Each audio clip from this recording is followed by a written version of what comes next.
यहाँ के जम्मू देवी देवता बल्ला राजा दशरथ तुल्य राम कथा के रसपान करैया परम सम्मानी बड़े बुजुर्ग बल्ला महातारी कौशल्या के समान सुघर घर और परिवार दुलाते भैया परम सम्मानी बड़े दाई बल्ला सीता अनुसुईया सावित्री के समान मर्यादा के कठोर रसम में धारण करके रसोई में जाके मीठा मीठा भोजन बना के संपूर्ण परिवार खिलैया परम सम्मानी बड़े दीदी बल्ला राम लखन भरत शत्रुघ्न सरीखे घर और परिवार में आदर्श और संस्कार की मिसाल कायम करने वाले परम सम्मानी बड़े भैया बल्ला धरती माता के गोद में खेलने वाले नाने नाने बाल गोपाल बल्ला मानस मंत्री विरत हाँकने वाले परम सम्मानी संचालक महोदय के चरण कमल में खून पसीना एक करके इस पावन मंच को सजाने वाले संपूर्ण आयोजक समिति के पदाधिकारी गणमंडा वाद्य यंत्र के सजैया परम सम्मानी बड़े भैया बल्ला कौशल्या भंडार में जाकर के सुंदर भोजन पकाने वाले भोजन परोसने वाले पानी पिलाने वाले चाय पिलाने वाले आने वाले जाने वाले सियाराम के चरण कमलों पर मन को लगाने वाले जहाँ तक भी हमारी आवाज जाती है उन जम्मू के चरण कमल में हमारी ममतामयी महिला मानस मंडली ग्राम अरव विकासखंड बगल जिला धमतरी छत्तीसगढ़ की ओर से कोटि सह प्रणाम है प्रणाम है प्रणाम है।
देवी सर्वभूतेषु मा चण्डी रूपेण संस्थिता नमस्तस्यै नमस्तस्यै नमस्तस्यै नमो नमः। या देवी सर्वभूतेषु मा शीतला रूपेण संस्थिता नमस्तस्यै नमस्तस्यै नमस्तस्यै नमो नमः।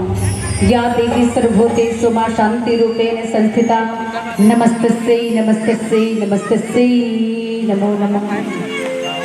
सर्वे भवन्तु सुखिनः सर्वे सन्तु निरामयाः सर्वे भद्राणि पश्यन्तु माँ कश्चित् दुख भाग भवेत्।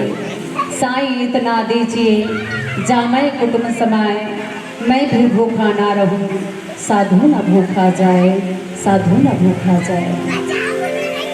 परम आदरणीय परम श्रद्धेय राम रसिक मानस में सज्जनगण, आज बड़ा ही सौभाग्य का दिन है कि आज पतित पावनी धराधाम नगर लोग साक्षात अयोध्या नगरी धराधाम को सुशोभित करती है।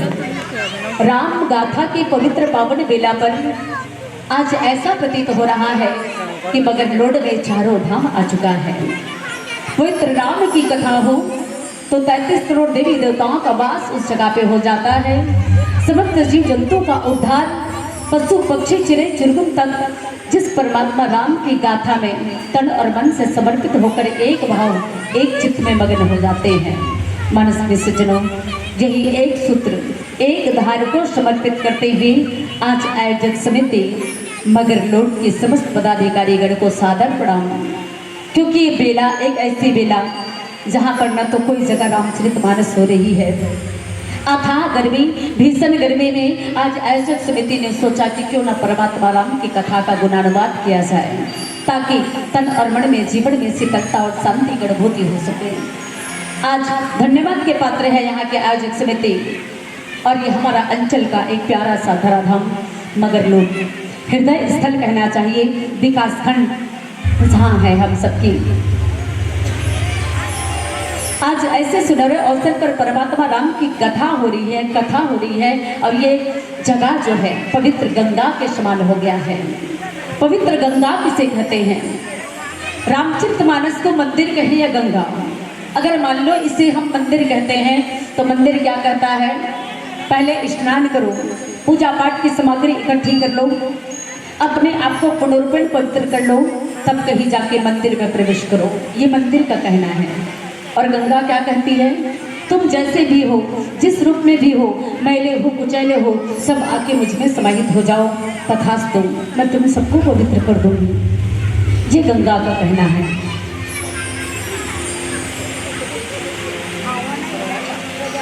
मानस में सज्जनों, आप सभी लोग तर्क लगा रहे होंगे, चिंतन कर रहे होंगे कि जो भगवान की गाथा की गुणगान करने वाली है तो सचमुच में उनके पास विवेक और चतुराई होगा करके। ऐसा कुछ नहीं है, यह तो पावन पुनीत आशीर्वाद आप सबका है कि ऐसा सौभाग्यशाली मंच प्रदान किए। उस पवित्र राम की गाथा पर चिंतन करने वाले हैं।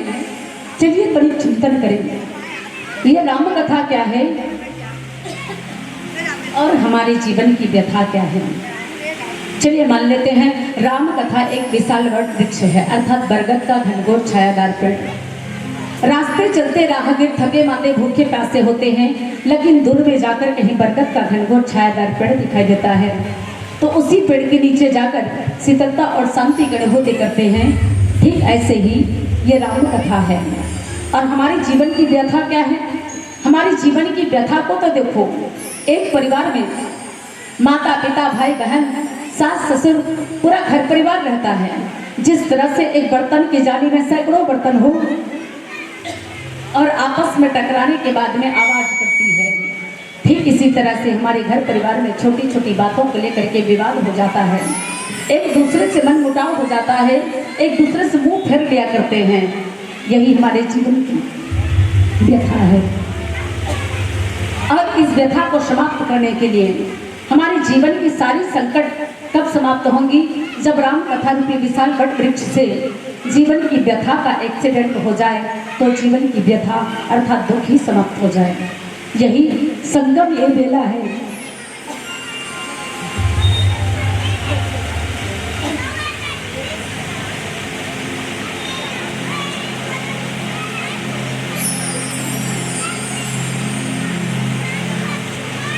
उनकी कथा अथाह है, अनंत है, उनकी गाथा का गुणगान कोई नहीं कर पाए। हजार मुख वाले शेष जी भी ना इति कहकर अपने वाणी को विराम दे दिए। तब तो हम एक अबोध बालिका आप सबके बीच में उसी पावन गाथा को रखने जा रहे हैं। स्वाभाविक सी बात है, हमारी वाणी में गलती अवश्य होंगी, तो उसी गलती पर विशेष ध्यान देते हुए गलती सुधारिए तो आशीर्वाद देने की कृपा करेंगे। मानसनी सज्जनों, सर्वविदित है परमात्मा राम इस धरती लोक पर अवतार लेकर के आए। क्यों आए, किस कारण से आए? परमात्मा राम साधारण मानव से नर से नारायण कैसे बने? उसे नर से नारायण बनाने वाला कोई दूसरा नहीं, आप और हम जैसे संत मुनि महात्मा भक्त ज्ञानी हैं। उसे नारायण बनाने वाला कोई दूसरा नहीं, सबरी के झूठे बोल हैं। उसे नारायण बनाने वाला कोई दूसरा नहीं, जहर से भरा हुआ प्याला हीरा का प्याला है। और उसे भगवान बनाने वाला कोई दूसरा नहीं, अहंकारी रावण का पाप और अत्याचार है। रावण कहता था ये धरती मेरी है, आसमान मेरे हैं, चारों तरफ मैं ही मैं हूँ। 3 अहलोक 14 भुवन पर केवल और केवल मेरा ही राज है। ऐसे कहकर घोर गर्जना के साथ में रावण चित्कार लगाते हैं और इस धरती लोक पर आने के लिए मजबूर कर देते हैं। मनस्वी सज्जन, आइएगा एक छोटा सा संकीर्तन करिए, तब तक शायद गला ठीक हो जाए। और जब तक मैं होमगार न लगाऊं मेरी गला शायद ठीक नहीं होती है। फिर भी एक संकीर्तन के माध्यम से भगवान की कथा को कहने का प्रयास करेंगे। बोलिए राजा रामचंद्र की जय।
राम विरह सागर में भरत मगन मन होते, विप्र रूप धरि पवन सुत आई गए जुड़ पोते। मानस में सजनों, परमात्मा राम जी के चरणों को नमन करते हुए, हे रघुनाथ जी, हमें आपके चरणों पर जगा दीजिए, हमारे काज को संवार दीजिए।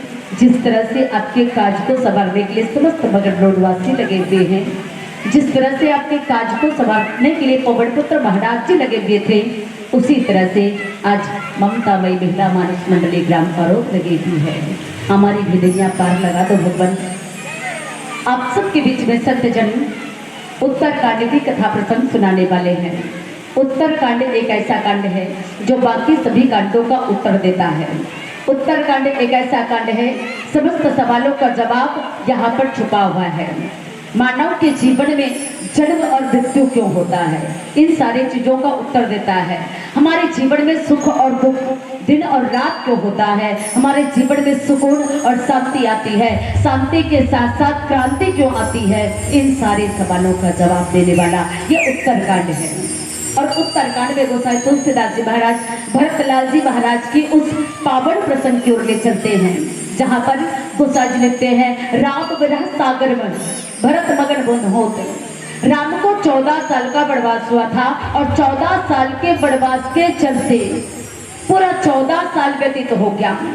14 साल व्यतीत हो गया और लंकाधिपति राजा रावण को मारकर वापस आने में रघुनाथ जी को केवल 1 दिन बाकी था।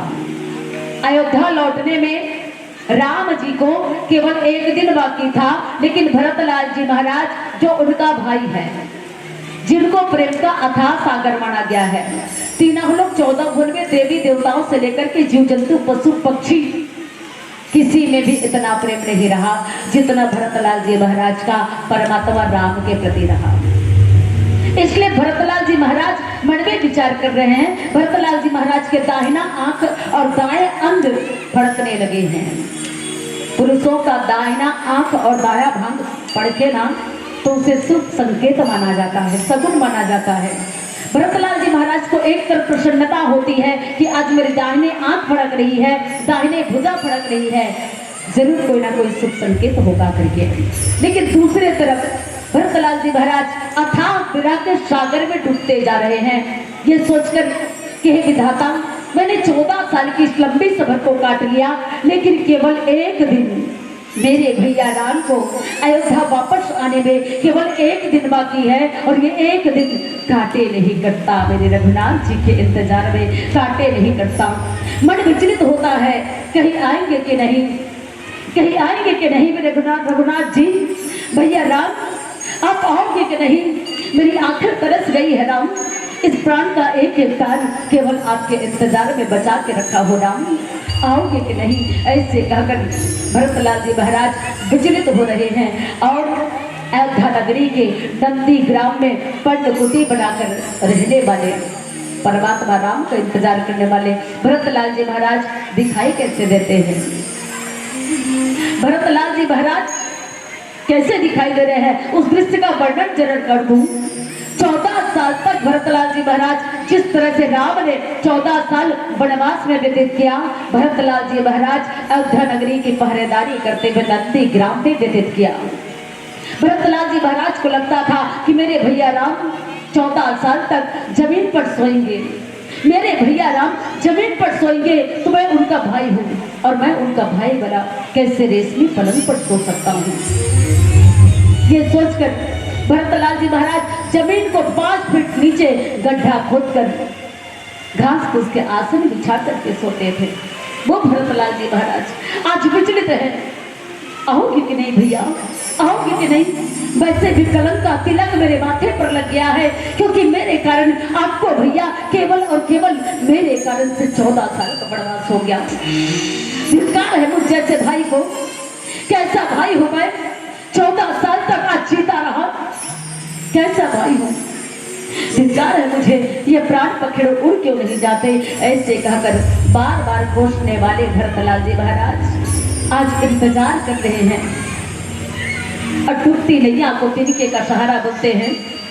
14 साल तक भरतलाल जी महाराज न तो अपने बालों में कंघी दिए, कहते हैं कि भरतलाल जी महाराज बाल को कंघी से कोरे तक नहीं, और उनकी बाल कैसे हो गई, लंबी लंबी जटा के समान, जूट के समान इतनी लंबी लंबी बाल हो गई है।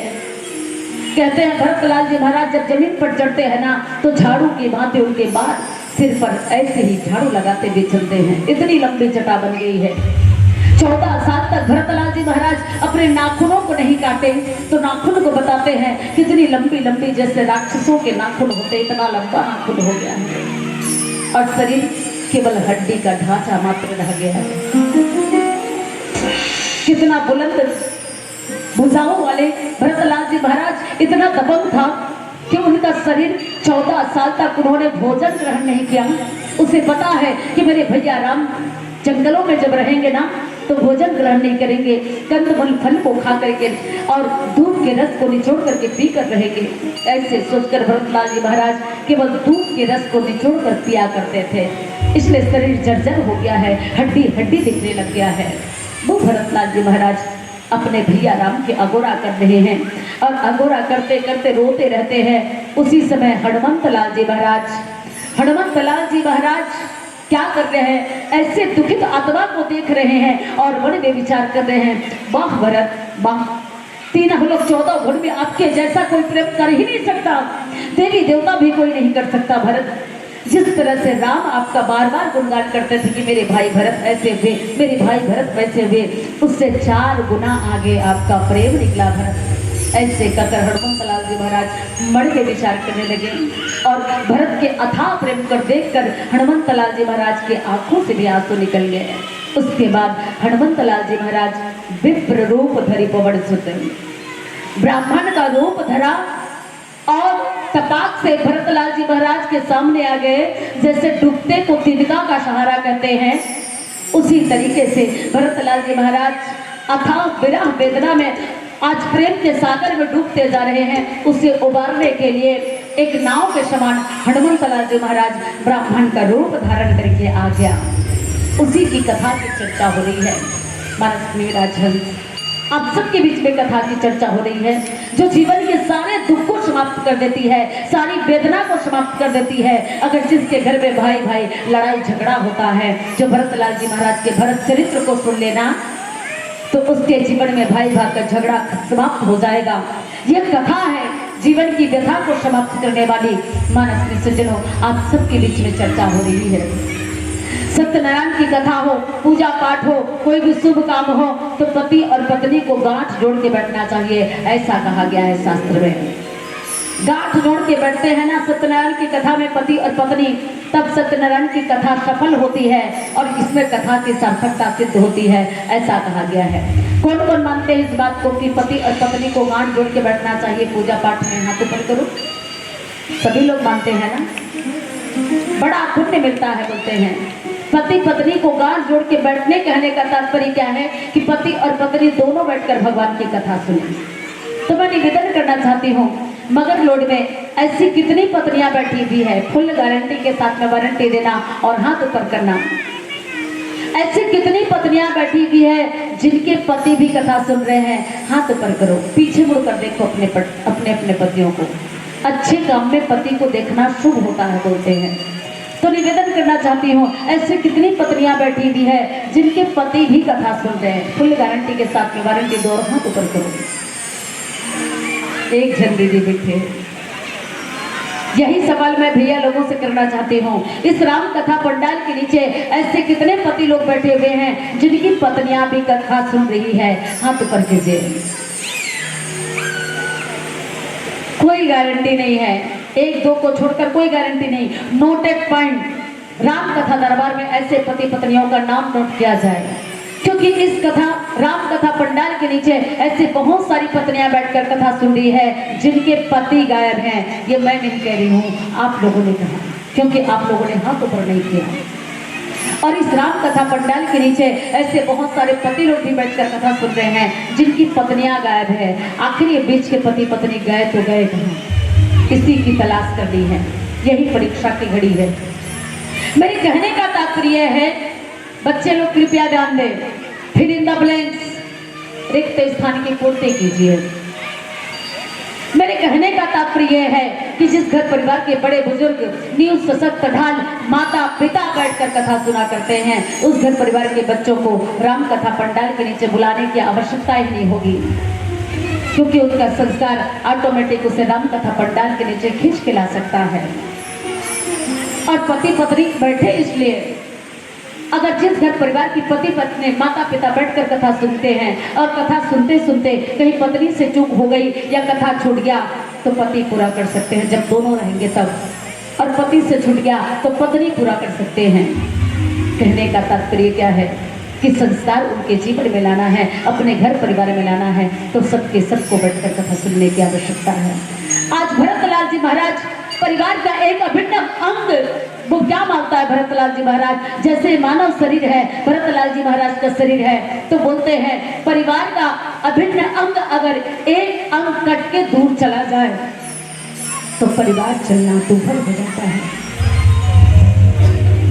भरतलाल जी महाराज कहने लगे कि ये शरीर तो है लेकिन प्राण रघुनाथ जी के चरणों में है, ये शरीर तो है लेकिन मन रघुनाथ जी के चरणों में है। इसलिए राजा राम, इस अयोध्या नगरी के राजा केवल और केवल आप हो मेरे भाई, आप हो। और जब तक आप आओगे नहीं, मेरे सर पर जो कलंक लगा है वो कभी धुल नहीं सकता। ऐसे कहकर भरतलाल जी महाराज रोने लगे। मनस्वी सज्जनों, और हनुमंतलाल जी महाराज का पदार्पण हुआ और किस तरह से भरतलाल जी महाराज के दुख का अंत हुआ, इस पर चर्चा करने वाले हैं। इसलिए कहना चाहूंगी, राम नाम के लग जगाना है भैया तो भक्ति के धाम बसल अलग ही। अरे राम नाम के लग जगाना है तो भक्ति के धाम बसल अलग ही। अपन आपला परमात्मा राम के भाई बनाना चाहता तो सबले पहले अपन आपला भरतलाल बनाना लागी, भरतलाल बनाना लागी। आइए छोटा संकीर्तन बोलिए राजा रामचंद्र की जय।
बैठी देखी कुशासन जटा मुकुट कृष्यात, राम राम रघुपति जपति श्रवण नयन झरियात। मानस में सज्जनों, भरतलाल जी महाराज की आंखों में निरंतर अश्रुधारा प्रवाहित हो रही है और जटा इतनी लंबी हो गई है कि मत पूछो, नाखून बड़े बड़े हो गए हैं।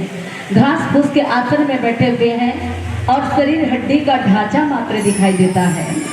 भरतलाल जी महाराज को जब ऐसी दशा में देखे ना, पवन पुत्र हनुमान जी ब्राह्मण का रूप धारण करके तपाक से आ गए। वैसे इस रामचरितमानस में हनुमान जो है 3 बार ब्राह्मण का रूप धारण किए।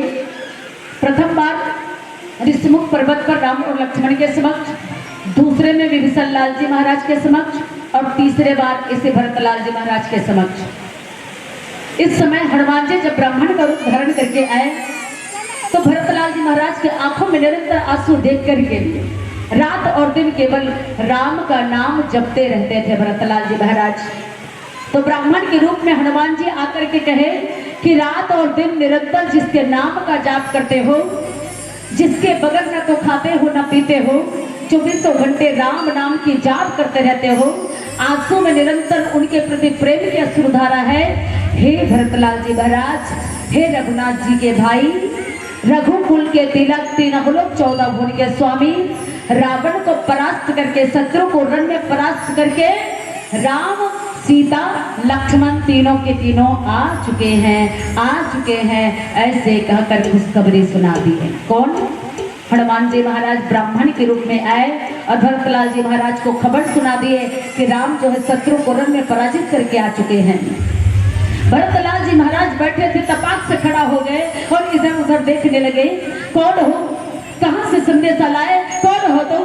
अरे सामने आओ मेरे, आज एक एक तान, एक एक प्राण, मेरी अश्रुधारा केवल राम के आने का अगोरा कर रहा है। कौन हो? ऐसे कहकर निवेदन करने लगे भरतलाल जी महाराज। तो ब्राह्मण के रूप में हनुमान जी महाराज सामने आ गए और उसके बाद में आए तो उसके बाद में हनुमत लाल जी महाराज जो ब्राह्मण के रूप में आए थे उनके चरणों पर गिर पड़े और गिर के अश्रुधारा से ब्राह्मण के भी पैरों को धोने लगे भरतलाल जी महाराज। इतने रोए भरतलाल जी महाराज कि मत पूछो। और ये निवेदन किए कि आज तक मेरे कानों में वो लाइन नहीं गूंजती थी, आप कौन हो? आप कौन हो? आज मेरी नैया डूबे जा रही थी, मेरी नैया को किनारे लगाने वाले, आज भैया राम को अयोध्या नगरी वापस आ गए, ऐसा संदेशा सुनाने वाले कौन हो? ऐसे कहकर भरतलाल जी महाराज पूछे और कहाँ से आए हो? तो उतने में उठाए भरतलाल जी महाराज को और सीने से लगा लिए। सीने से लगाने के बाद में हनुमत लाल जी महाराज को अनुभूति हुई कि भरतलाल जी महाराज को मैं सीने से लगाया तो ऐसा लग रहा है कि जैसे रघुकुल के तिलक रघुनाथ जी को सीने से लगा लिया। क्योंकि हनुमान जी महसूस करने लगे कि भरत से बढ़कर कोई राम को प्रेम कर ही नहीं सकता, अथाह सागर उसे माना गया है प्रेम का। भरतलाल जी महाराज को अनुभूति हुई, आप कौन हो? ऐसे कहकर जब पूछे ना तो बोले, जिस रघुनाथ जी के रात दिन आप निरंतर नाम का जाप करते रहते हो, मैं उसके चरणों में निवास करने वाला पवन पुत्र महाराज हनुमान हूँ। ऐसे कहकर जब बोले ना तो भरतलाल जी महाराज और सीने से जकड़ लिए और रोने लगे, विधाता मैं कितना पापात्मा हूँ, कितना पापी आत्मा हूँ। आज ये शुभ संदेश सुनाने वाला हनुमान जी, और इसी हनुमान जी को मैंने बाण मार दिया था, बिना फड़ का बाण मार दिया था। जब मेरे भाई लक्ष्मण को शक्ति बाण लगी थी तो पूरे पर्वत को उठाकर हनुमान जी ले जा रहे थे, उसे मैं निशाचर समझ करके आज बिना फड़ का बाण लगा दिया था और इसे घायल कर दिया था। आज यही मुझे संदेशा सुनाने आया है, धिक्कार है मुझ जैसे भरत को, धिक्कार है। ऐसे कहकर भरतलाल जी महाराज और सीने से लगकर फूट के रोने लगे। कितना पापी आत्मा हूं मैं, किसी के काम नहीं आ सका हनुमान, किसी के काम नहीं आ सका, आपको भी घायल करने वाला मैं ही पापी आत्मा हूँ। और मेरे ही कारण से मेरे बड़े भैया को 14 साल का वनवास हो गया और मेरी माँ ना तो मेरी माँ काम आई, मेरी माँ का कहीं काम आई और ना मैं काम आ सका। अगर काम आया तो मेरा अनुज लक्ष्मण, आज लक्ष्मण परम हितैषी बनकर आज मेरे भैया राम के साथ में गया, लेकिन मैं किसी भी लायक नहीं, नालायक निकल गया हनुमान, नालायक। ऐसे कहकर भरतलाल जी महाराज फिर से फुट फुट के रोने लगे। और भरत को रोते देखकर हनुमान जी को और ज्यादा भक्ति और ज्यादा खुशी महसूस हो रही है कि भरतलाल जी महाराज, तुम कहते हो ना कि उनका दुश्मन तो नहीं, अरे राम एक जगह भी ऐसा नहीं छूटा होगा कि भरत का नाम न लिया होगा। भरत को समझा के कहे, भरत जिस तरह से आज तू विचलित है ना, 14 साल की लंबी सफर में हर पल तेरा ख्याल रखते थे, हर पल मेरा भाई भरत ऐसा हुआ, मेरा भरत भाई ऐसा हुआ, ऐसे कहकर पल पल तेरा नाम लेता था राम। तो क्या हुआ, यहाँ पर दो भक्त का आपस में मिलन हुआ, और दो भक्त का जब आपस में मिलन हुआ तो इसे ग्लायन में समझते हैं। कैसे? 4 मिले 64 खिले, 20 करे कर जोड़, और भक्त से भक्तन मिले 20 से 7 करोड़। कैसे 4 मिले 64 खिले? कैसे? दो भक्त आपस में मिल रहे हैं, दोनों भक्त के आपस में मिलने का नजारा देखिए। एक भक्त के दोनों हाथ और दूसरे भक्त के दोनों हाथ, दोनों को मिलाकर के 4 हो गया।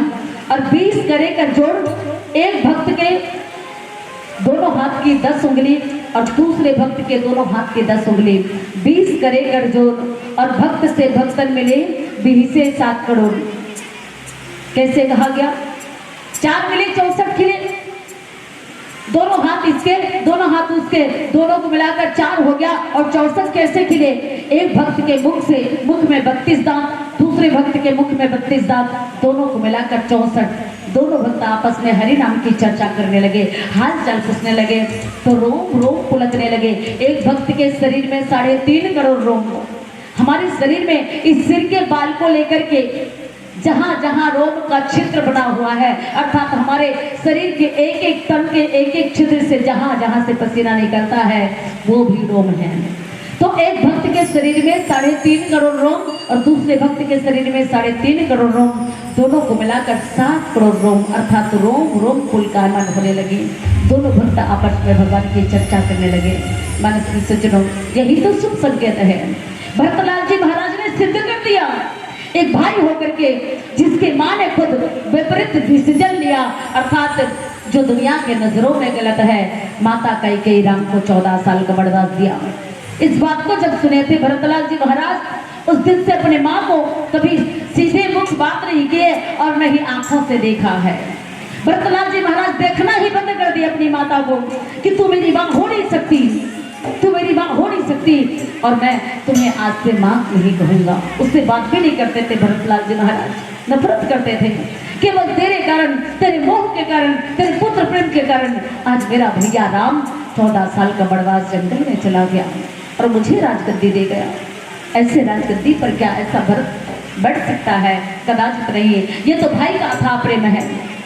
त्रेता युग में आज भाई हो तो ऐसा होना चाहिए, लेकिन आजकल के भाई कैसा प्रेम करते हैं? अगर कोई भाई कह दे भाई मुझे मगरलोड से कुरूर तक मोटरसाइकिल में छोड़ देंगे क्या? एक भैया अगर कहते हैं उसके पास में मोटरसाइकिल नहीं, कहेंगे कि कुरूर तक छोड़ देंगे क्या? तो भाई क्या कहता है, मेरी गाड़ी में पेट्रोल नहीं है। कैसा भाई है भला, कैसा भाई है? भरतलाल जी महाराज जब बचपन में कबड्डी का खेल खेलते थे ना, तो कबड्डी का खेल खेलते थे तो भैया राम से कहते थे, भैया राम मैं आपके दल से कबड्डी नहीं खेलूंगा। तो राम मुस्कुरा के कहते थे, क्यों भरत, क्यों? सब के सब चाहते हैं कि मेरे दल से कबड्डी खेले करके, लेकिन तू मेरा भाई होकर मेरे दल से कबड्डी क्यों नहीं खेलना चाहता? तो भरत दोनों हाथ जोड़ के कहते, भैया राम कबड्डी में 2 दल होते हैं, कहीं आपके दल से कबड्डी खेलूंगा ना राम, कहीं आपके दल से कबड्डी खेला ना भैया तो आपके दल में होने के कारण से मैं साइड में हो जाऊंगा, और कहीं विरुद्ध दल से कबड्डी खेला ना भैया तो विरुद्ध दल से कबड्डी खेलने के लिए मैं आपके सामने जाऊंगा, अर्थात आपके सामने में रहूंगा, तो आपके चेहरे का दर्शन मुझे होगा, और आपके चेहरे का दर्शन करते करते विरुद्ध दल में रहने के बावजूद भी मैं कबड्डी का खेल जीत जाऊंगा। आज जीत गया प्रेम को, आज जीत गया राम के चरण को। मानस में सज्जनों, भाई हो तो ऐसा, लेकिन आजकल के भाई क्या करते हैं? आजकल के भाई कैसा कबड्डी खेलते हैं? चल कबड्डी जान दे, अरे चल कबड्डी जान दे, दौलत ला ध्यान दे और जेकर वही जीत वही खाई चीज कहने वाला है भैया।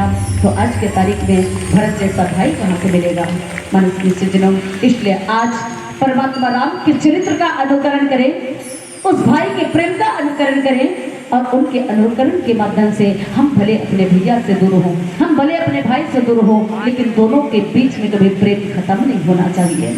आइए एक छोटा संकीर्तन बोलिए राजा रामचंद्र की जय।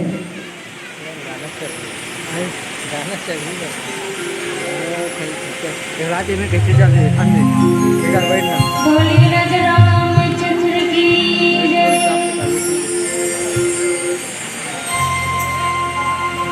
जिंदगी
व्यवधान के लिए क्षमा चाहता हूँ।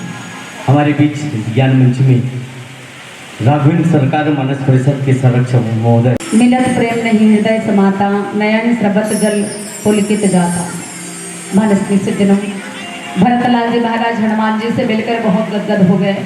ऐसा लगता था कि आनंद के मारे हृदय में वो आनंद समा नहीं पा रहा था, छलकते जा रहा था। खुशी का पल, खुशी का वातावरण कितना जल्दी कट जाता है पता ही नहीं चलता, लेकिन दुख का वातावरण इंतजार करते करते इतनी लंबी समय लगता है कि उसमें वेदना में जले तो वो पीड़ा, वो भाव बहुत बड़ा होता है। आज हनुमान जी से मिलने के बाद ऐसा लगने लगा भरत जी को साक्षात राम से मुलाकात हो रही है, क्योंकि राम का संदेशा सुना रहे हैं। भरतलाल जी महाराज राम का संदेशा सुनने के बाद में ऐसा लगा कि उनकी सारी पीड़ा समाप्त हो गई। क्यों? आखिर मानस के सज्जनों, आप हम सभी लोग भगवान की कथा को कितनों भी कहें, कितनों भी सुने, सुनने का ही मन करते रहता है, बार बार सुनने का मन करता है, कभी हृदय आघाता नहीं है, क्योंकि परमात्मा राम की कथा है। और परमात्मा राम कौन है? दीनों पर दया करने वाले, करुणा के सागर राम, अखिल ब्रह्मांड के नायक, जिनकी मुट्ठी में पूरी दुनिया समाई हुई है, जिनके एक इशारे पर आप हम सभी नट की भांति नाचा करते हैं, वो साक्षात जगतपति राम है। परमात्मा राम को जगतपति का दर्जा मिला है। अब तनिक चिंतन करके देखिए, आखिर किस अर्थ में परमात्मा राम को जगतपति कहा गया है। जिस तरह से हम नारियों के पति हुआ करते हैं, हम नारियों के पति कैसे? एक हिंदुस्तानी नारी जो है अग्नि को साक्षी मान करके 7 फेरे लेती है, उस दिन से साड़ी पहन लेती है, मांग में सिंदूर लगा लेती है, गले में मंगलसूत्र पहन लेती है, जिससे साफ साफ सिद्ध होता है कि हम लोग शादीशुदा नारी हैं। ये हमारी पहचान है शादीशुदा होने का, है कि नहीं? हमारी शादीशुदा होने का पहचान है कि नहीं?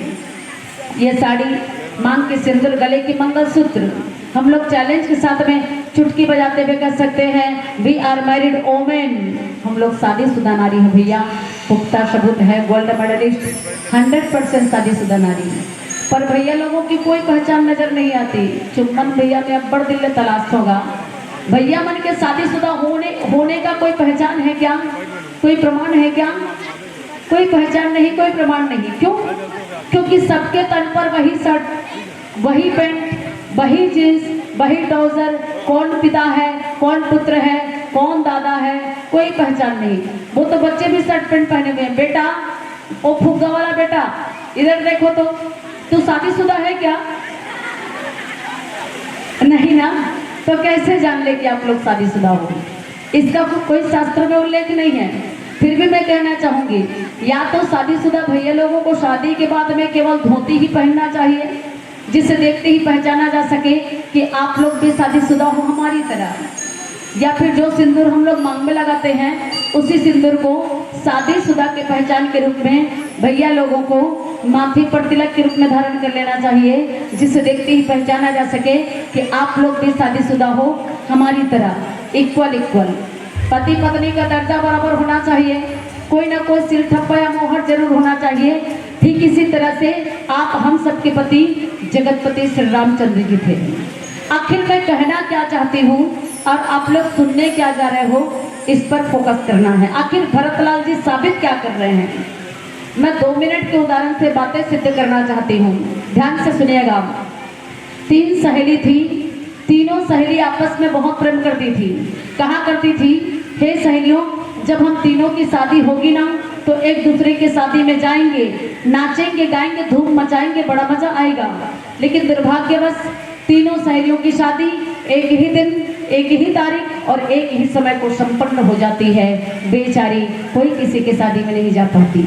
लेकिन शादी के प्रथम बार जब मायका आती है अपने माता पिता से मिलने के लिए, तो तीनों सहेलियों की मुलाकात एक जगह पे हो जाती है। तीनों सहेली एक दूसरे के शादी के बारे में पूछने लगे। बोले क्यों? क्योंकि लड़कियां अधिकतर पुछ ही होती है, अपने मन की बात डायरेक्ट सहेली को बता दिया करती हैं। एक सहेली दूसरी सहेली से कहने लगी, अरे सहेली तू बताना जी, तेरी शादी में क्या हुआ? तो सहेली हंसते गाते नाचते झूमते कहे, क्या बताऊं सहेली, मेरी शादी में ना इतना मजा आया, इतना मजा आया कि मत पूछ, क्योंकि मेरी शादी में ना बिलासपुर का बिंड आया था। तो दूसरी सहेली कहती है मेरी शादी में भी बड़ा मजा आया, क्योंकि मेरी शादी में ना नागपुर का बैंड आया था, डिस्को डांस के बफर सिस्टम रखे, बड़ा मजा आया। तीसरी सहेली चुपचाप बैठी हुई थी, मंद मंद मुस्कुराते हुए ये दोनों सहेली उनके पास चली गई और जाके पूछी, अरे सहेली तू भी बताना जी, तेरी शादी में क्या हुआ।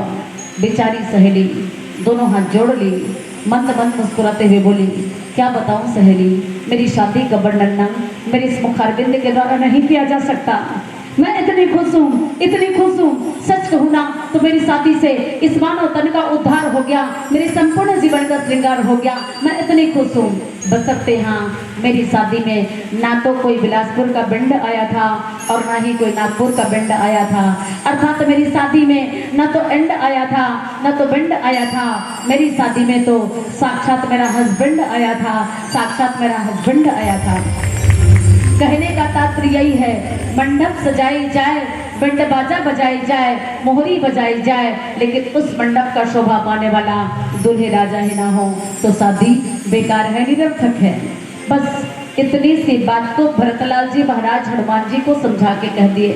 हनुमान जी, हनुमान जी, आज भरतलाल जी महाराज दुखी इसलिए हैं, आज भरतलाल जी महाराज के पास में राजपाट है, सैकड़ों सैनिक हैं, फौजदारी है और सब कुछ है, पूरे राजपाट के साथ मैंने को सैनिक को योद्धा है, मेरी तीनों माताएं हैं और सुख और शांति दिखाई देता है क्या इसमें, लेकिन सुख और शांति के प्रदायक केवल रघुकुल के तिलक रघुनायक अर्थात मेरे भैया राम नहीं है, तो ये सारी चीजें बेकार है, सारी चीजें बेकार लग रही थी। आज हनुमान जी सब मुझे एक सुई की भांति, कंटक की भांति चुभने लगी थी। आप आए हनुमान जी, आप आए और ऐसा संदेशा सुनाए कि राम आ गए हैं, राम आ गए हैं। आज सब कुछ भूल गया, सारी पीड़ा सारी व्यथा समाप्त हो गई, आज खुशी के वातावरण आने लगे हैं हनुमान जी। ऐसे सोचकर हनुमान जी के सामने अपने दुखड़ा प्रकट कर दिए। मनस में सज्जनों, तो परमात्मा राम के आने की प्रतीक्षा में भरतलाल जी महाराज इतने विचलित हुए थे कि मत पूछो, ऐसा लगा कि साक्षात मेरी नाव को पार लगाने वाला, डोंगा को पार लगाने वाला, मतलब मेरी नैया को पार लगाने वाला एक खेवैया आ गया है, या फिर डोंगा सहारा बनकर हनुमान के रूप में आ गया है। मैं तो डूबने ही वाला था, डूबने ही वाला था, लेकिन एक डोंगा के रूप में आज हनुमान जी आ गया संदेशा लेकर। ऐसे कहकर भरतलाल जी महाराज अपने आप को बहुत ही सौभाग्य मानने लगा। ऐसा लगा कि उसके तन में ये जर्जर हो गया, इस जर्जर रूपी तन में ऐसा लग रहा था कि कोई प्राण वायु ही नहीं थी। आज प्राण वायु के रूप में पवन पुत्र महाराज जी संदेशा लेकर के आ गए। मनस्वी सज्जनों, हम भी इंतजार करते हैं, हम भी भक्ति करते हैं, लेकिन क्या करते हैं, जब तक कोई ठोकर ना लगे, कोई इशारा ना करे, कोई लाठी से हमको ना, लाठी से कोई हमें ये चुभाने का प्रयास न करे, तब तक हम मानते नहीं हैं। मानते हैं क्या? आज देखिए, आज देखिए, आज ऐसा लगता है कि सब के सब किसी मंदिर और देवालय में जाके देखो, जैसे शिव जी की मंदिर है, शिव जी के मंदिर में कितनी लाइन लगी रहती है। जानते थे, सभी लोग जानते थे कि हर हिंदुस्तानी के घर में तुलसी का चौरा होना चाहिए और शिव जी में एक लोटा जल चढ़ाना चाहिए, लेकिन कोई करते नहीं थे, कोई मानते नहीं थे, जब तक उसे ठोकर ना लगे और अगर इशारा ना करे। जैसे प्रदीप मिश्र जी महाराज आज सबको जीवंत कर दिए, जीवंत कर दिए, शिव जी की पूजा करने लगे हैं, शिव पर हमारी आस्था जाग गई है। ठीक इसी तरह से विचलित हो गए थे भरतलाल जी महाराज। उसे मन में तो भरोसा था कि राम जरूर आएंगे, इस भरत को अकेला छोड़ नहीं सकता, लेकिन फिर भी उनको विश्वास नहीं होता था और विश्वास का ठिकाना लगाने के लिए हनुमंतलाल जी महाराज आ गए। तो आज भरोसा जाग गया। आज हमें भी वही करनी है। आज परमात्मा राम के चरित्र को तो श्रवण करते हैं, रामचरित्र अर्थात परमात्मा राम का चरित्र मानस अर्थात मानना, अपने जीवन में उतारना। रामचरित मानस एक ऐसा आईना है, जिस तरह से दर्पण के सामने बैठकर अपने चेहरे के विकार को खत्म करते हैं, संवारने लगते हैं, ठीक इसी तरह से जीवन के कर्म मार्गों को संवारने का एक अच्छा उपाय केवल भगवान की कीर्तन, संकीर्तन और सत्संग है। ऐसे सत्संग नैया पर आप सभी लोग विराजमान हैं, कोटि सा धन्यवाद देते हैं। आइएगा आप कथा गमन करें। इसके पहले छोटा संकीर्तन। बोलिए राजा रामचंद्र की जय।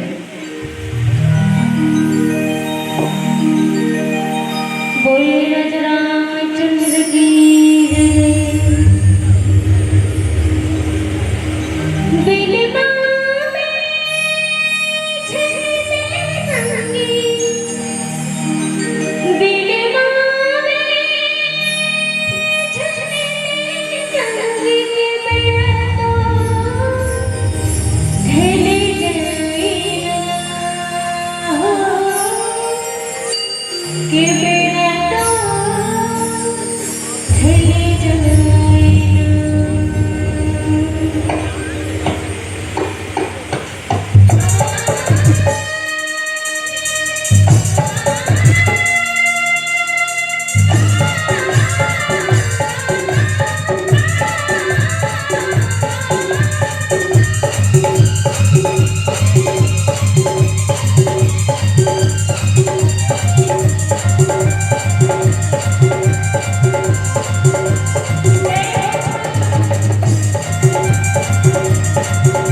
तब हनुमंत नाय पदमा था, कहे सकल रघुपति गुण गाता।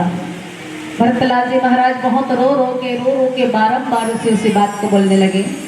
उसके बाद जब आपस में मिल लिए, पूरा संदेशा सुन लिए, तो उसके बाद भरतलाल जी महाराज बोले, हे हनुमान जी, अब कृपा करके मुझे इतनी बात बता दीजिए, क्या मेरे भैया राम जंगल में मुझे याद करते थे? बोलते हैं।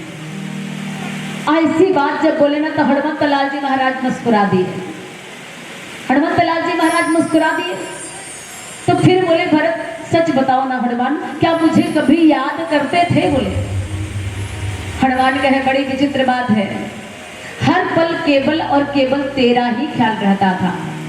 राम को केवल तेरा ही ख्याल रहता था। बोले तो उतने में क्या बोले भरतलाल जी महाराज, नहीं, मेरा ख्याल होता ना तो सचमुच में मुझे साथ लेके जाते, मुझे बता देते कि मैं 14 साल का वनवास जा रहा हूँ, तो मैं भी उनके साथ चला जाता। लेकिन नहीं, मेरे भैया राम को मुझ पर भरोसा ही नहीं था, मुझ पर विश्वास ही नहीं था। तभी तो ना मुझे छोड़कर, मुझे यहाँ अकेले छोड़कर लक्ष्मण को साथ लेके चले गए। तो तने में हनुमान मुस्कुरा के कहे, याद है भरत, हर पल जब कहीं इकट्ठा होते थे, बैठते थे ना बीच में, तो विचार करने के पहले, कोई भी बात की मंत्रणा करने के पहले हर बात में केवल भरत का नाम लेते थे। मेरा भाई भरत, उसका नाम ही है भरत। तभी तो चित्रकूट में केवल आप पर ही भरोसा करके बोले कि भरत ही मेरा एक अकेला ऐसा भाई है जो मेरे वनवास जाने के बाद में पूरा अयोध्या नगरी का ख्याल रख सकता है। तेरे ऊपर ज्यादा भरोसा किया क्योंकि उसका नाम ही भरत है, अर्थात भरण पोषण करने वाला, जो अपने खाने का कभी चिंता ना करे, दूसरों को खिलाने की चिंता करे, वही राजपाट का संचालन अर्थात प्रजा की सारी प्रजा का ख्याल अच्छे से केवल भरत ही रख सकता है। तो सबसे ज्यादा भरोसा तेरे ऊपर किया ना भरत बोले, अगर ऐसा है तो मुझे साथ लेके क्यों नहीं गए? साथ लेके तुझे आते तो सारी प्रजा का ख्याल तीनों भाइयों में से कोई दूसरा नहीं कर सकता तुझे छोड़कर। ये भरोसा भरत था तुझ पर, ये भरोसा राम का था तुझ पर। तो उतने में भरत रोने लगे। फिर भी मुझे लगता है कि कहीं ना कहीं अगर मैं उनके साथ जाता तो कलंक का टीका जो मेरे माथे चढ़ा है वो कुछ कम हो जाता, वो कुछ कम हो जाता। बोले मानस के सज्जनों बताइए, एक पुत्र जब बार बार अपनी माँ को गाली दे, इनडायरेक्ट रूप से भरत नफरत करता था कैकेयी से, भरत नफरत करता था कैकेयी से, इनडायरेक्ट रूप से हर बार बोलता था कि आज मेरे कारण राम को 14 साल का वनवास हुआ। भरत के कहने का मतलब था मेरे कारण, अर्थात मेरी माँ के कारण भी। अगर मेरी माँ वरदान नहीं लेती मेरे पिताजी से तो राम को 14 साल का वनवास नहीं होता। लेकिन वाकई में क्या, तनिक चिंतन करके देखें, तनिक चिंतन करके देखें, राम को 14 साल का वनवास हुआ था कैकेयी के कारण। आज कैकेयी का नाम इतना कलंकित हो गया है, किसी के घर में जब गुड़िया जन्म लेती है तो उसका नाम कौशल्या रखते हैं, सुमंत्रा रखते हैं और ना जाने क्या क्या नाम रखते हैं। किसी ने अपनी बेटी का नाम कैकेयी रखा? क्यों नहीं रखा? एक बार ऐसे ही सवाल बालोद जिला, कौन से जिला में था, तो उठ के आके बोले हाथ जोड़कर कि मैंने अपनी बेटी का नाम कैकेयी रखा है। आज तक छत्तीसगढ़ के कोने कोने और दूसरे राज्य में भी घूमे, उड़ीसा से लेकर महाराष्ट्र तक, लेकिन किसी ने अपनी बेटी का नाम कैकेयी नहीं रखा। तो मैं उसे कॉपी में लिख के रखी थी, एक उदाहरण बना था। वो बुजुर्ग आके बोले कि मेरी बेटी का नाम कैकेयी है। और कैकेयी रखते क्यों नहीं है? कैकेयी कलंकित कैसे हो गई? तीनों हम लोग 14 वोट के कारण। आप हम सभी जानते हैं, रामचरितमानस में उल्लेख है कि केवल कर्म की धनी है वो माता कैकेयी। ज्ञान की भंडार कौशल्या को कहा गया, लेकिन कर्म क्षेत्र को आगे बनाने वाली कर्मठ स्त्री अगर किसी को माना गया, स्त्री पात्र इस रामचरितमानस को, तो केवल और केवल कैकेयी का नाम आता है। सुमित्रा उपासना की धनी है, लेकिन हम कैकेयी को केवल 14 साल का वनवास दे दिया। ये स्त्री अच्छी नहीं थी, इनका नाम अच्छा नहीं था, ये सोच करके उनका नामकरण नहीं करते। हम आप सभी जानते हैं कि बुद्धि की दात्री मां शारदा, तीनों लोग 14 वन में समस्त देवी देवता जब उनके पास में गए ना कि राम को राजगद्दी नहीं होना चाहिए, राज तिलक राम का नहीं होना चाहिए, तभी जाके ना मंथरा की बुद्धि को फेर के चले गए। तब मंथरा कैकेयी के पास में गए तो कहीं ना कहीं उनकी बुद्धि को फेरने वाला और प्रेरणा देने वाला, राम को 14 साल का वनवास देने वाला देवी देवता ही थे ना।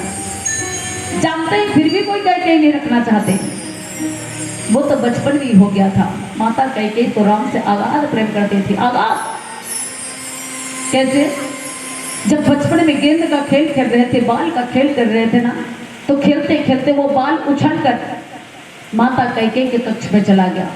माता कैकेयी के कक्ष में जब गए ना तो माता कैकेयी राम के बाल को संभाल के रखे थे, राम के बाल को संभाल कर रखे थे, क्योंकि अगर कहीं उनकी खिलौना उससे दूर हो गया राम से ना, तो चोट कैकेयी को लगती थी कि मेरा बेटा राम, मेरे बेटे राम का आज गेंद मेरे कक्ष में आ गया, कहीं घबरा तो नहीं रहूंगे। बाल को लेकर, गेंद को लेकर ऐसे कहकर माता कैकेयी दौड़ के निकलने वाली थी गेंद को लेकर। वैसे ही राम, छोटा सा बालक था राम, वो अंदर दौड़ते दौड़ते आए और माता कैकेयी की उंगली को पकड़कर फिर से उसके कमरे में ले गए। फिर से कमरे में ले गए तो कहे क्या हुआ मेरे लाल, क्या हुआ बेटा, लो ना तेरा गेंद, तेरा बाल तू ले। तो उस समय दोनों हाथ जोड़ दिए राम, कहे माँ, माँ इस छोटे से गेंद का मैं क्या करूंगा, छोटे से बाल का मैं क्या करूंगा? मैं बड़ा खिलौना चाहता हूँ माँ, बड़ा खिलौना। कौन सा बड़ा खिलौना? और मुझे भरोसा है माँ, ये काम केवल तू ही कर सकती है, कोई दूसरे नहीं कर सकते।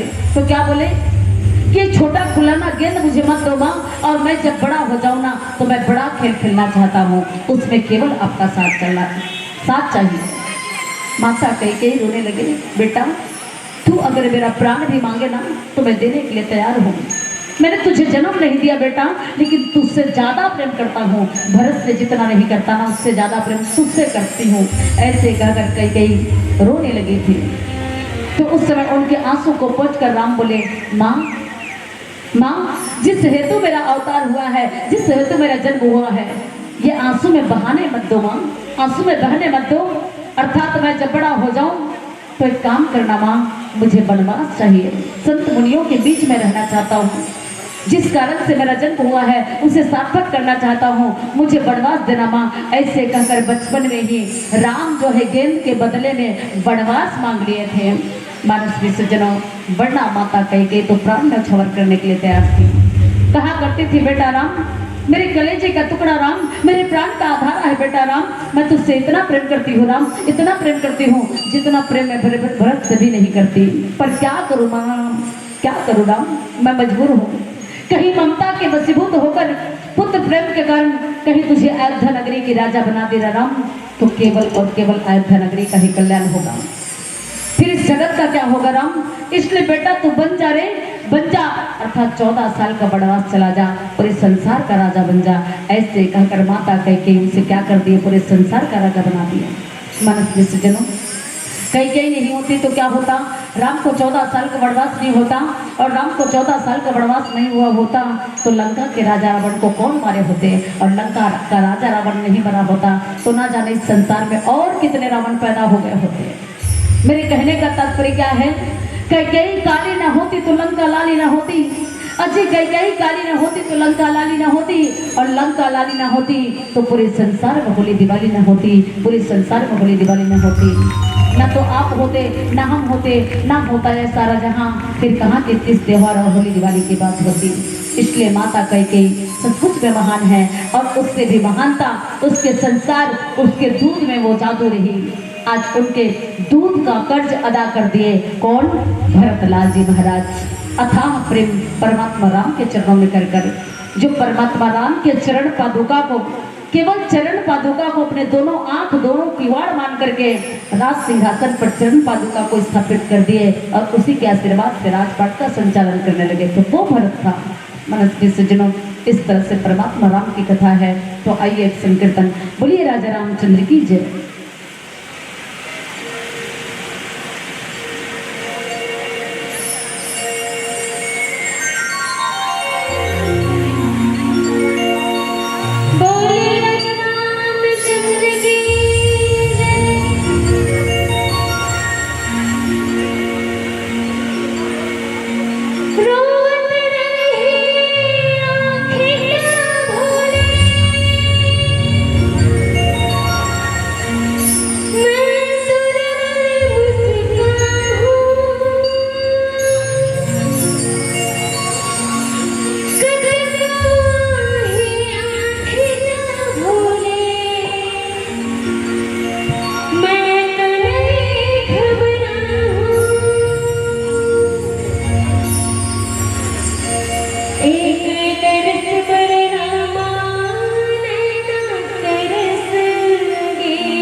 राम प्राण प्रियनाथ तुम सत्य वचन ममतात पुनि पुनि मिलत भरत सुने हर्षिन हृदय समात। मानस में सज्जनों कान से सुन लिया भरतलाल जी महाराज कि उनके भैया राम आ चुके हैं। हृदय में खुशी के मारे फूली नहीं समाता था। आज ऐसा लग रहा है कि बगल रोड में भी राम आ चुका है। महसूस करने वाली बात है, महसूस करने वाली बात है कि नहीं। सब लोग चुपचाप बैठे हुए हैं।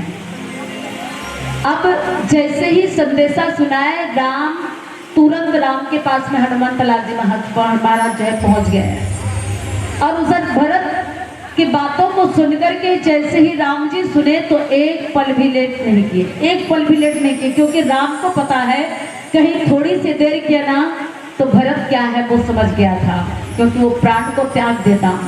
इसलिए राम क्या किए, विमान में बैठ गए, विमान में बैठ गया और इधर भरतलाल जी महाराज खुशी खुशी क्या करने लगे, तैयारी करने लगे। गुरुदेव के पास में, गुरु वशिष्ठ के पास में आ गए। अयोध्या नगरी में नंदीग्राम से अयोध्या नगरी पहुंच गए। वो खुशी का पल इतना जल्दी बीतता है, इतना जल्दी व्यतीत होता है कि पता नहीं चलता। उधर राम तुरंत आने की तैयारी और इधर भरतलाल जी महाराज तुरंत क्या किए, चटमंगनी पड़ गया करते भरतलाल जी महाराज को लगने लगा कि मैं जिस रूप में राम को देखा था, जब वो ननिहाल गए तो मस्त राजमुकुट के रूप में पहना हुआ बढ़िया बतकल वस्त्र नहीं देखे थे उस समय ना, गेरुआ वस्त्र पहन के वो बाहर निकले थे, अयोध्या से बाहर गए थे। इसे भरत ने नहीं देखा, सुना है कानों से। तो भरतलाल जी महाराज क्या चाहता है कि वो अगर अयोध्या नगरी में प्रवेश करे तो उसके पहले पूरे राजसी ठाट बाट में हो, अर्थात राज्याभिषेक विमान से उतरते ही कर दिया जाए। भरतलाल जी महाराज यही चाहते हैं, मैं भैया को उसी रूप में देखना चाहता हूँ। ऐसे कहकर भरतलाल जी महाराज तैयारी करने लगे। मानस के सज्जनों, दीदी मन के ध्यान इति उति हो थे, समझ आते नहीं दीदी मैं बात करते हैं वो तुमल्ला आते तुमन देख तू टुकुर टुकुर तो मोर दिला थे भुकुर भुकुर, समझ आते कि नहीं आते। ये देख बुढ़िया मस्त दांत दिखा के मस्त मुस्कुराई। भगवान के कथा सुने में बिल्कुल मंद मंद मुस्कान भरना चाहिए, खुशी यही है। अच्छा एक निवेदन करना चाहती हूँ, आप लोग राम कथा क्यों सुनते हो, या फिर हम लोग राम कथा क्यों कहते हैं। आप लोग राम कथा इसलिए सुनते हो क्योंकि आप लोग बहुत स्वार्थी हो, और हम लोग राम कथा इसलिए कहते हैं क्योंकि हम लोग भी आपसे डबल स्वार्थी हैं। और हम सबसे ज्यादा स्वार्थी ना ये टेंट पंडाल और माइक वाले लोग हैं। गुस्सा गुस्सा देकर देख मारे महाराज गुस्सा गाली गलौज करने लगी। ओकर पहले स्पष्ट करना चाहते हूँ, आप लोग राम कथा सुनते हो जैसे 2 दिन तक सुने, बढ़िया भैया लोग आयोजक समिति के पदाधिकारी लोग बहुत बहुत बधाई के पात्र हैं, क्योंकि मगल रोड में ऐसा मंच पहली बार सजा है। मंच बहुत सुंदर है, प्यारा सा है, और एक ऐसे समय में जहाँ पर भी राम कथा कहीं पर नहीं हो रही है, छठकी बट्टी और कुछ कुछ को छोड़कर, पिथौरा और सरायपाली बसना को छोड़कर। तो आप लोग राम कथा इसलिए सुनते हो, 2 दिन तक सुना, दोनों हाथ जोड़कर भगवान से प्रार्थना करते रहे कि हे परमात्मा दीनबंधु दीनानाथ भगवान, हमने दिन भर बैठ के आपकी कथा का रसपान किया, एक काम करना प्रभु, इसके बदले में हमारे घर परिवार में सुख और शांति आ जाए, हमारे घर परिवार का कल्याण हो जाए। बस इतना ही सोचते हैं कि नहीं सोचते हैं, इतना ही मांगते हैं। तो ये बोलते हैं क्या कि हे परमात्मा हमने दिन भर बैठ के कथा सुना, कथा सुनी, एक काम करना प्रभु, हमारे घर की सुख शांति ये बाजू वाले घर में चले जाए, पड़ोसी के घर में। कोई बोलते हैं क्या, नहीं बोलते ना, नहीं सोचते ना। तो स्वार्थी हुए कि नहीं, उतनी ही तमन्ना आपकी रहती, उतनी ही तमन्ना हमारी, और उतनी ही तमन्ना टेंट पंडाल माइक वालों की। कभी कभी ट्रैक्टर पिकअप डाल के ले जाते हैं तो लगाते लगाते कभी विद्युत का करंट का झटका भी लग जाता है, फिर भी विश्वास होता है जिनके सिर के ऊपर परमात्मा राम की राज है उनका कोई बाल भी बाका नहीं कर सकता। तो हम स्वार्थी हैं, लेकिन रामचरितमानस में जितने भी पात्र हैं सबके सब क्या है, परमार्थी है, दूसरे के लिए जीवन जीते हैं। किसी ने अपने लिए जीवन नहीं जिया, भरतलाल जी महाराज ने भी अपने लिए जीवन नहीं जिया, और क्या हो रहा है उसे, उसके जीवन में सुख मिल रहा है। आप लोग भगवान की कथा सुन रहे हो, सुख मिल रहा है, हम लोग भगवान की कथा सुन रहे हैं, सुख मिल रहा है। सुख इसी को कहते हैं ना। चुप्पे चाप रखो तो महल लागते, बड़ा विचित्र। अच्छा कौन कौन खुश रहना चाहते हैं, कौन कौन खुश रहना चाहते हैं, हाथ ऊपर करो तो। फुल गारंटी के साथ में वारंटी लो, हाथ ऊपर करो। जो सिर्फ 10 मिनट तक खुश रहना चाहते हैं, बहुत अच्छी बात है, पर सिर्फ 10 मिनट की गारंटी है, उससे ज्यादा की गारंटी नहीं ले सकते।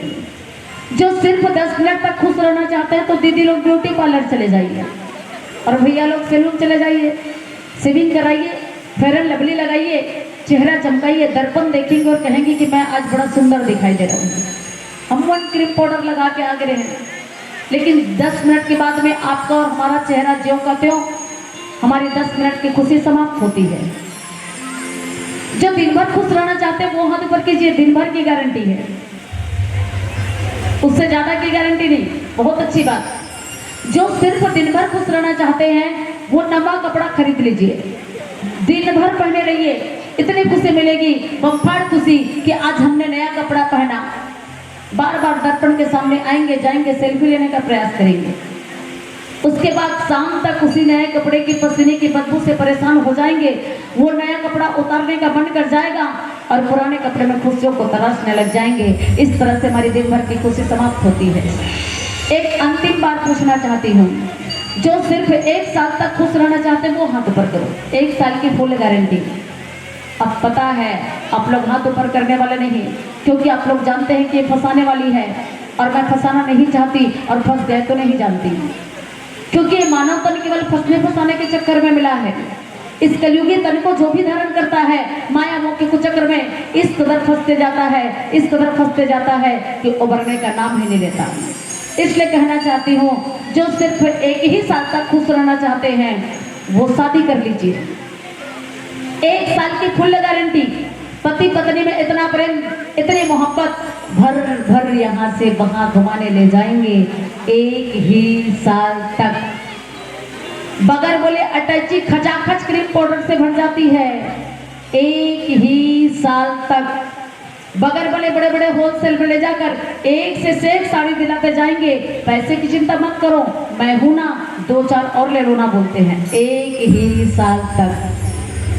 एक्सपीरियंस सर्टिफिकेट दीदी मन के पास है और भैया मन के पास भी है। किसके लिए है ये बात? किसके लिए है ये बात?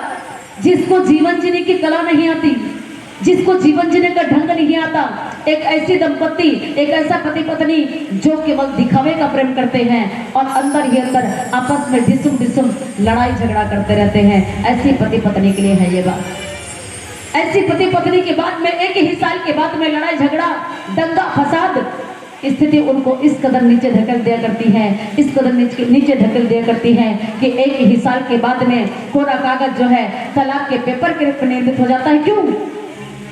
क्यों आती है हमारे जीवन में ऐसी विडंबनाएं?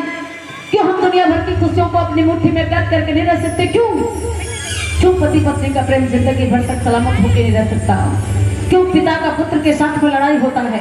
क्यों भाई का भाई के साथ में लड़ाई झगड़ा बंटवारा होता है? क्यों पूरा परिवार एक मोती की माला की भांति टूट के बिखर जाया करते हैं? आखिर क्यों? जगह जगह रामायण भागवत संकीर्तन होने के बावजूद भी आज हमारा परिवार टूट के बिखरता जा रहा है। आखिर क्यों? इसके लिए कोई दूसरे दोषी नहीं, कोई दूसरे जिम्मेदार नहीं, आप हम सभी दोषी हैं, आप हम सभी जिम्मेदार हैं। इसलिए अंत में हाथ जोड़कर प्रार्थना करना चाहती हूँ, जो जीवन के अनंत अनंत अनंत काल तक खुश रहना चाहते हैं वो हाथ ऊपर कीजिएगा। अब के बार आपकी जीवन की खुशियां कभी समाप्त नहीं होगी। फुल गारंटी के साथ में वारंटी लीजिएगा, ममता माई का हॉलमार्क चिपका लीजिएगा। वो प्रेम से दोनों हाथ जोड़कर राम कथा से जुड़ जाइएगा, पूरे परिवार को जोड़े रखिएगा। ये फेविकोल का वो मजबूत जोड़ है जो आपके परिवार को तोड़ेगा नहीं, बशर्ते जोड़ के रखेगा। अगर ऐसा कहीं संभव हुआ तो मैं इसी मंच में चैलेंज के साथ में चुटकी बजाते हुए कह सकती हूँ कि एक दिन ऐसा आएगा जब सच्चे मन से संकीर्तन होगी, राम कथा का हमारे जीवन में आत्मसात होगा। तब एक दिन ऐसा आएगा कि मगर लोड़ गाँव तो क्या पूरे छत्तीसगढ़ में, अगर ये मगर लोड़ गाँव तो क्या पूरे छत्तीसगढ़ में, अरे पूरे छत्तीसगढ़ तो क्या पूरे भारत देश में, भारत देश की बात छोड़ो पूरे संसार में एक दिन ऐसा आएगा कि मगर लोड धरा धाम के जर्रे जर्रे और चप्पे चप्पे पर रामायण भागवत और गीता होगी। मगर लोड धरा धाम के जर्रे जर्रे और चप्पे चप्पे पर रामायण भागवत और गीता होगी। यहाँ के प्रत्येक घरों में बेटा राम तथा बहुएं सीता होंगी, बहुएं सीता होंगी। यही रामचरितमानस का सारांश और निचोड़ है सज्जनों, जिनको सुन नहीं पाते, जीवन में उतार नहीं पाते, तो राम राज्य की कल्पना ही नहीं की जा सकती। आज इस रामचरितमानस में किसी ने अपने लिए जीवन नहीं जिया। किसी ने जिया क्या? किसी ने भी अपने लिए जीवन नहीं जिया। कई 14 साल का वनवास तो राम को दे दी, लेकिन क्या नाज उसके बेटे ने किया? नहीं, वो समर्पित हो गए राम के लिए। लक्ष्मण की भी शादी हो गई, क्या उन्होंने अपने पत्नी के लिए जीवन जिया? नहीं, पत्नी सास ससुर की सेवा करने के लिए रह गई और भाभी और भैया की सेवा करने के लिए लक्ष्मण निकल गया। तो क्या शत्रुघ्न ने सुख संपत्ति जीवन अपने जीवन में साथ में लिया? कदाचित नहीं। शत्रुघ्न भी उस अयोध्या नगरी में नहीं रहा। कैसे? एक बार माता कौशल्या रात्रि में विश्राम करती है। एक बार माता कौशल्या रात्रि में विश्राम करती है तो छत में धम धम चलने की आवाज आती है। धम धम चलने की आवाज आती है। माता कौशल्या उठ बिस्तर से उठ करके जब छत में चली गई तो उसकी पत्नी कौन थी? श्रुतकीर्ति।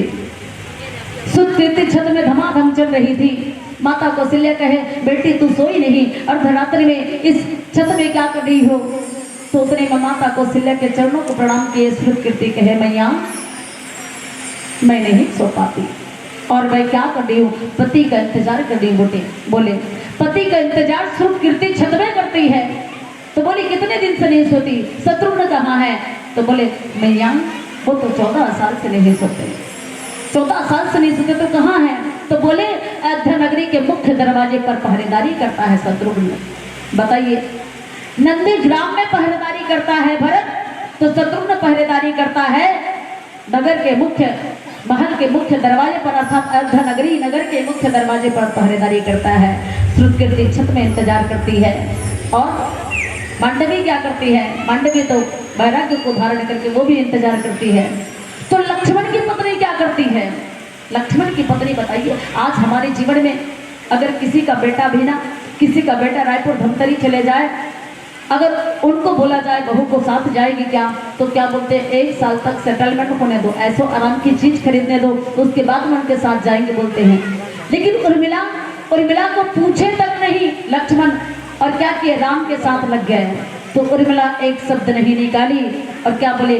मेरे पति परोपकार के लिए जा रहे हैं, पुरुषार्थ काम करने के लिए जा रहे हैं, अच्छे काम करने के लिए जा रहे हैं, तो क्यों ना एक बार आरती उतार लो। ऐसे कहकर उर्मिला आरती की थाल सजाती है और आरती की थाल लेकर जैसे ही पूजा करने के लिए जाते हैं तो राम, लक्ष्मण और सीता तीनों की तीनों आगे कदम बढ़ा दिए रहते हैं।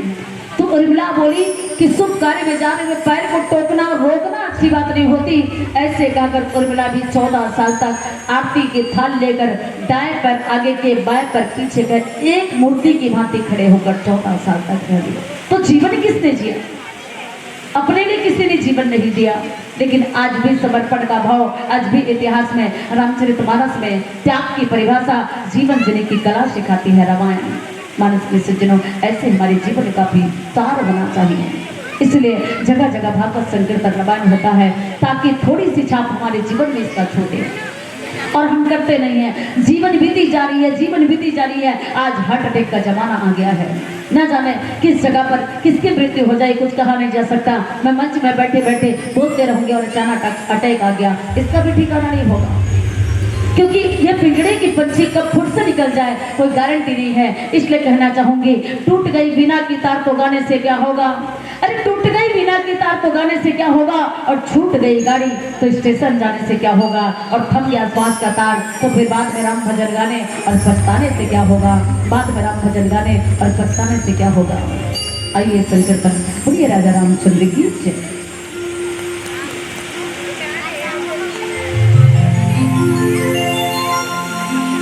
ये हमारे छोटे से गुड़िया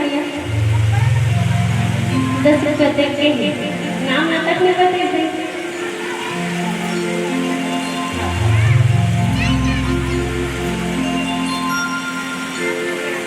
बोलिए राजा रामचंद्र की जय। राम कथा की झांक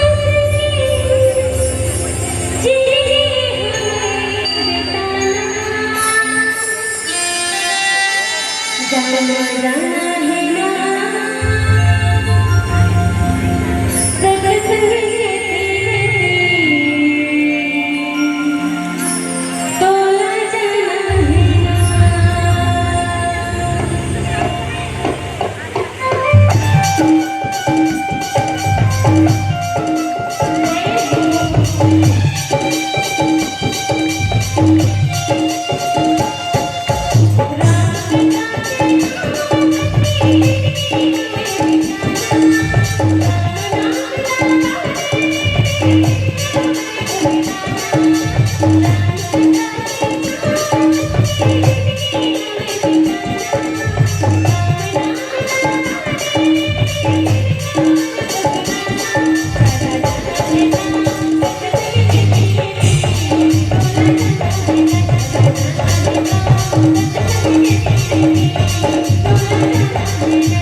हरसि भरत कौशलपुर आए, समाचार सब गुरु सुनाए।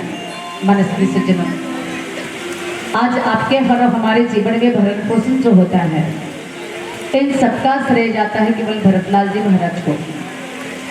सुख संपदा और शांति छाई हुई है, इसका केवल श्रेय जाता है भरतलाल जी महाराज को।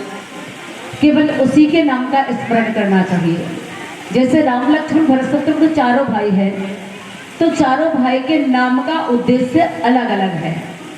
राम, जब हम थके होते हैं और कोई ना कोई पीड़ा होती है, तो केवल राम हे भगवान कहने से हमें आराम मिलता है। और लक्ष्मण कहने से लक्ष्य हमको दिखाई देता है, हमारी मंजिल हमको मिलती है। शत्रुघ्न कहने से, कह लेने मात्र से ही, शत्रुघ्न का नाम लेने से हमारे सारे शत्रुओं का नाश हो जाता है। और भरत कहने से घर के परिवार का भरण पोषण होता है, सुख संपदा शांति छा जाती है। हर किसी के घर में बगैर बोले नहीं, कर्म को महान बनाता है। जब तक हम कर्म नहीं करेंगे, अर्थात भगवान के नाम को मुखमंडल में धारण करके, हृदय में, कहते हैं ना, परमात्मा राम के नाम को हृदय में धारण करके, जैसे लंकनी ने कहा क्या, कौशलपुर के राजा को हृदय में धारण करो, उसके बाद ही लंका नगरी में प्रवेश करो, सब साथ सपट जाएंगे। बस ऐसे ही हमको भी करना है अपने जीवन में। हर कार्य को हर कर्म को, हर कदम को फूंक फूंक के चलना है ताकि हमारा कर्म श्रेष्ठ हो। पीली बत्ती का संकेत है, क्योंकि हम खुद गलत कदम रखते हैं और कहते हैं कि प्रभु आज किस कारण से मैं दंड दे रहा है। इसलिए कहना चाहूंगी, प्रभु ना दंड देता है, प्रभु ना माफ करता है। प्रभु ना दंड देता है, प्रभु ना माफ करता है। बहुतों कर्मफल तराजू है जो बस इंसाफ करता है। बहुतों तेरे हाथ है बंदे, तू खुद ही आने करता है, तू खुद ही आप करता है।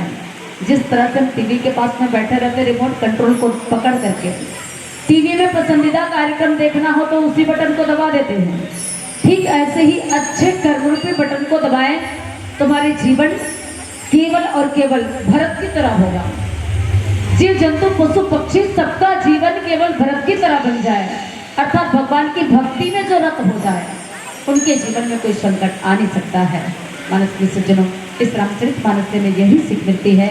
और आइए, पीली बत्ती का संकेत है। आज परमात्मा राम की कथा संकीर्तन कर रहे हैं। किस कारण से? केवल गोसाई तुलसीदास जी महाराज के कारण से, क्योंकि उन्होंने ये सीढ़ियाँ, इस सीढ़ी का निर्माण किया है इहलोक से परलोक जाने के लिए, अर्थात शिव का शिव से मिलन कराने के लिए।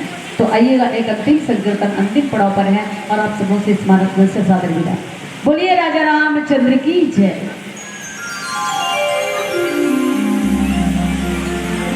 बोलिए राजा रामचंद्र की जय। चंदा रे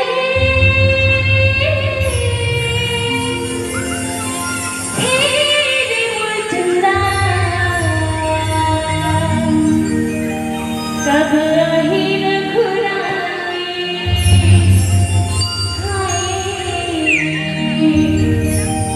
कब रही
कैसे चुपचाप बैठे रहो। जब मुझे